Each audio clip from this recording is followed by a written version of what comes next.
Bella. He turned the full force of his scorching golden eyes on me. What? I muttered, distracted. Humor me, he insisted. His eyes were melting on my fury. It was impossible to fight with him when he cheated like that. I gave in with poor grace. Fine, I pouted, unable to glare as effectively as I would have liked. I'll go quietly, but you'll see. I'm way overdue for more bad luck. I'll probably break my other leg. Look at this shoe. It's a death trap. I held out my good leg as evidence. He stared at my leg longer than what was necessary. Remind me to thank Alice for that tonight. Alice is going to be there? That comforted me slightly. With Jasper and Emmett and Rosalie, he admitted. The feeling of comfort disappeared. There had been no progress with Rosalie. Though I was on quite good terms with her sometimes good husband, Emmett enjoyed having me around. He thought my bizarre human reactions were hilarious, or maybe it was just the fact that I fell down a lot that he found so funny. Rosalie acted as if I didn't exist. While I shook my head to dispel the direction my thoughts had taken, I thought of something else. Is Charlie in on this? I asked, suddenly suspicious.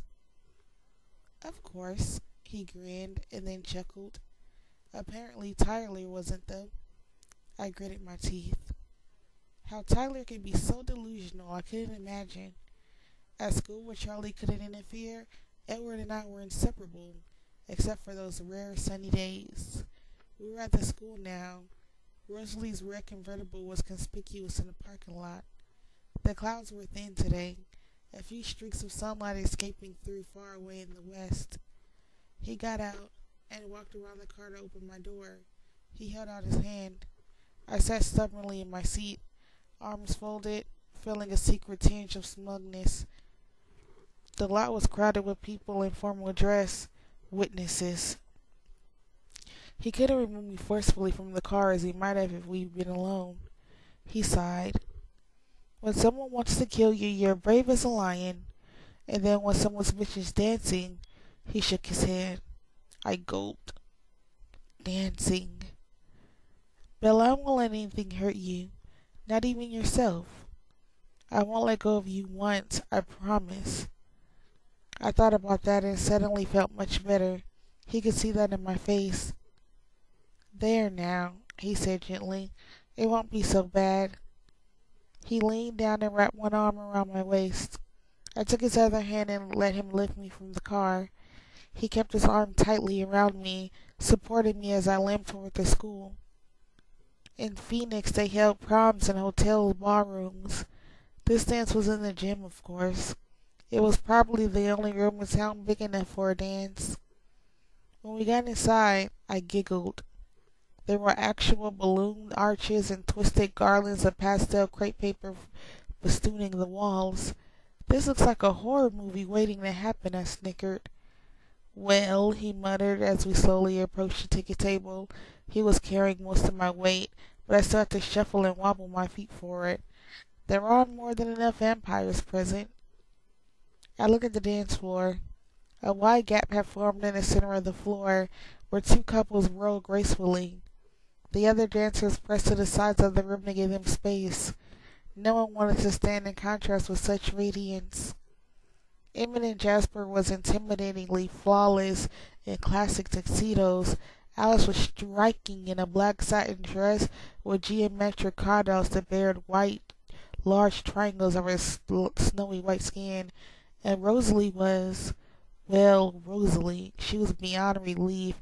Her vivid scarlet dress was backless, tight to her calves where it fell into a white ruffled chain with a neckline that plunged to her waist.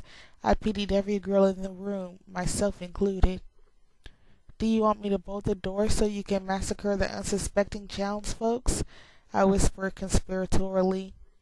And where do you fit into that scheme? He glared. Oh, I'm with the vampires, of course. He smiled reluctantly. Anything to get out of dancing. Anything.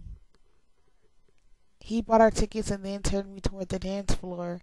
I crunched against his arm and dragged my feet. I forgot all night, he warned. Eventually, he towed me out to where his family was twirling elegantly, within a style totally unsuitable to the present time and music I watched in horror. Edward. My throat was so dry I could only manage a whisper. I honestly can't dance. I could feel the panic bubbling up inside my chest. Don't worry, silly, he whispered back. I can. He put my arms around his neck and then lifted me to slide his neck under mine. And then we were rolling too. I feel like I'm 5 years old, I laughed after a few minutes of effortless waltzing. You don't look 5, he murmured, pulling me closer for a second, so that my feet were briefly a foot from the ground. Alice caught my eye on a turn and smiled in encouragement. I smiled back. I was surprised to realize that I was actually enjoying myself a little. Okay, this isn't half bad, I admitted. But Edward was staring toward the doors, and his face was angry. What is it? I wondered out loud. I followed his gaze, disoriented by the spinning. But finally I could see what was bothering him. Jacob Black, not in a tux, but in a long-sleeved white shirt and tie, his hair smoothed back into his usual ponytail, was crossing the floor toward us.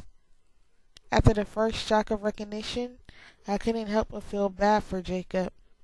He was clearly uncomfortable, excruciatingly so. His face was apologetic as his eyes met mine. Edward snarled very quietly. Behave, I hissed. Edward's voice was scathing. He wants to chat with you. Jacob reached us then, the embarrassment and apology even more evident on his face. Hey, Bella. I was hoping you would be here. Jacob sounded like he'd been hoping for the exact opposite, but his smile was just as warm as ever. Hi, Jacob. I smiled back. What's up? Can I cut in? He asked tentatively, glancing at Edward for the first time.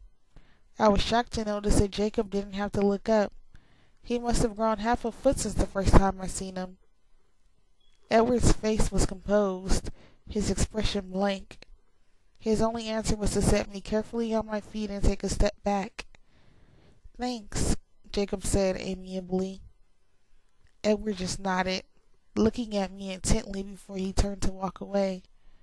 Jacob put his hands on my waist, and I reached up to put my hands on his shoulders. Wow, Jake, how tall are you now? He was smug.